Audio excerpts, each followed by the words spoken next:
आप देख रहे हैं उद्योग नगरी टाइम्स UNT न्यूज।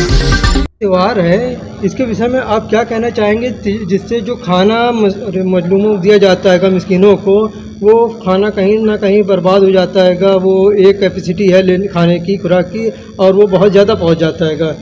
देखिए, जो आने वाला त्यौहार है वो शब बारात है। इसमें आम तौर से हज़रत उवैस करनी रज़ियल्लाहु ताला अन्हु का फातिहा और तमाम बुजुर्गान दीन का होता है। लोग खाना बनाते हैं और चाहते हैं कि अपने घर में जो भी अब तक इंतकाल कर चुके हैं उनके नाम इसाल सवाब भी हो, और वो खाना लेके निकल पड़ते हैं। खाना बांटने वालों की बड़ी जिम्मेदारी है कि जहां खाना पहुंचाना हो पहले उनसे संपर्क कर लें कि भाई आज हम 4 आदमी का 6 आदमी का खाना लेकर के आएंगे, क्योंकि आप पहुंच गए 10 आदमी का, 10 आदमी और पहुंच गए 10-10 का, तो 100 आदमी का खाना हो गया। वो गरीब लोग होते हैं, ना फ्रिज है ना फ्रीजर है, खाना महफूज कहाँ रहेगा, उठा के नालियों में फेंक देंगे तो नुकसान होगा, खाना ज़ाय होगा। खाना ज़ाय करना इस्लामी शरीयत में नाजायज़ व हराम है। वो अल्लाह का दिया हुआ रिस्क है, उसकी कद्र करनी चाहिए। लिहाजा खाना तकसीम करने वालों की पूरी जिम्मेदारी है कि वो मालूमात करके दें। और बहुत सारे ऐसे फ़कीर हैं जो भेष बना करके घूम रहे हैं, वो स्मैक पीते हैं, चरस पीते हैं, शराब पीते हैं। ऐसे लोगों को खाना देने से परहेज़ करें और उनकी इस्लाह करें कि ये गुनाह से बाज आएँ। तो खाना ही नहीं, उनके रहने का भी इंतज़ाम करें और उनके खाने का भी इंतज़ाम करें। लेकिन खाने को महफूज करना बहुत ज़रूरी है।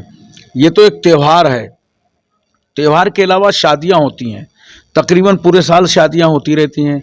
गेस्ट हाउस में चले जाइए, 1000 आदमी का इंतज़ाम है और स्टार्टर इतना खा लिया लोगों ने कि 300 आदमी का खाना बच गया। उसको ऐसे बेतहाशा फेंक करके छोड़ करके लोग चले आते हैं। मैं बार बार गुजारिश करता हूं जिनके यहाँ शादियां होती हैं कि भाई जहाँ लाखों लाख रुपए आपने खर्च किया है, आप ऐसा कीजिए 2-4 हज़ार और खर्च कीजिए। बचे हुए खाने को सही ढंग से पैक करा लीजिए और गाड़ी में रखवा कर देखिए स्टेशन पर कितने गरीब हैं जिन्होंने खाना नहीं खाया, प्लेटफार्म पे पड़े हुए हैं। बहुत सारे लोग बस स्टॉप में हैं और शहर के दीगर चौराहों में हैं। उनकी जा कर के मदद कीजिए, उन्हें अच्छा से अच्छा खाना खिलाइए, थोड़ा सा और उसमें ख़र्चा कर दीजिए। खाने को बचाना और खाने की हिफाजत करना ये खाना पकवाने वाले की ज़िम्मेदारी है। वरना अगर इसी तरह खाना ज़ाय होता रहा तो एक दिन इस रिस्क की कद्र लोगों की निगाह से उड़ जाएगी और फजूल खर्ची हराम है, फजूल बर्बादी हो रही है। यही खाना बचेगा, गरीबों के काम आएगा। आज भी कितने लोग भूखों सो जाते हैं। हम और आप ये समझते हैं कि जो कटोरा और लोटा लेके बाहर आ जाए वही फ़कीर है। अरे भाई, महल्ले में आपके रह रहे हैं, किराए में रह रहे हैं, गरीब हैं, उनको देख लिया करो।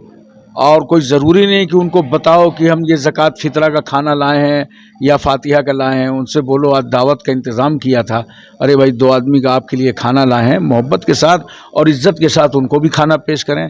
कुल मिला के खाने को बचाना है और गरीबों तक पहुंचाना है। अगर खाना की जो फातिहा अगर कर दिया जाए और अगर फ़कीर नहीं मिल रहा है, मिस्किन नहीं मिल रहा है, तो उस खाने को किस तरह से क्या इस्तेमाल में कुछ लिया जा सकता है? बर्बाद करने से बेहतर ये है कि अगर कोई नहीं मिल रहा तो आप उस खाने को खा सकते हैं ताकि वो ज़ाय ना हो, बर्बाद ना हो।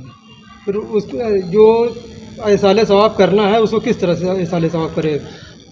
इसाल सवाब क्या, खाना बना लिया आपने, बना करके कुरान पाक की कुछ सूरतें हैं फातिहा में पढ़ी जाती हैं, वो पढ़िए और पढ़ने के बाद ये सब नज़र व नियाज़ अल्लाह की बारगाह में हाजिर कीजिए कि अल्लाह ताला इसे शर्फ़ क़बूलियत से मुशर्रफ़ फरमाए और जो भी इसमें सवाब अता फरमाया है ये सब अपने महबूब सल्लल्लाहु अलैहि वसल्लम के सदक़े तुफ़ैल में अम्बिया व मुरसलीन, खुलफ़ाए राशिदीन, सहाबा, अहले बैत, अज़वाज मुतहरात, वैसे करनी रज़ियल्लाहु ताला अन्हु, ताबईन, तबे ताबईन, बुज़ुर्गान दीन, उन तक और उनसे होते हुए आदम अलैहिस्सलाम से लेकर अब तक जितने मरहूमीन इंतकाल कर चुके हैं और अहले ईमान हैं, उन सब के लिए ये सवाब नज़र है। उनको पेश कर दें, अपने घर वालों को पेश कर दें। इस तरह ये इसाल सवाब करें। खाना खिलाने की हत्तल इम्कान कोशिश करें, पहले से राब राय करें। ये आपका खाना है। मिसाल के तौर पर आपका हाथ है तो आप अपने हाथ की कितनी हिफाजत करते हैं? इतनी हिफाजत करते हैं कि ये हाथ जो है गलत जगह न पड़ने पावे। یہ کہیں مشین میں کٹنے نہ پاوے، تلوار کی دھار میں اس کے دو ٹکڑے نہ ہو جائیں، چونکہ آپ کا ہاتھ ہے تو آپ اس کی حفاظت کرتے ہیں۔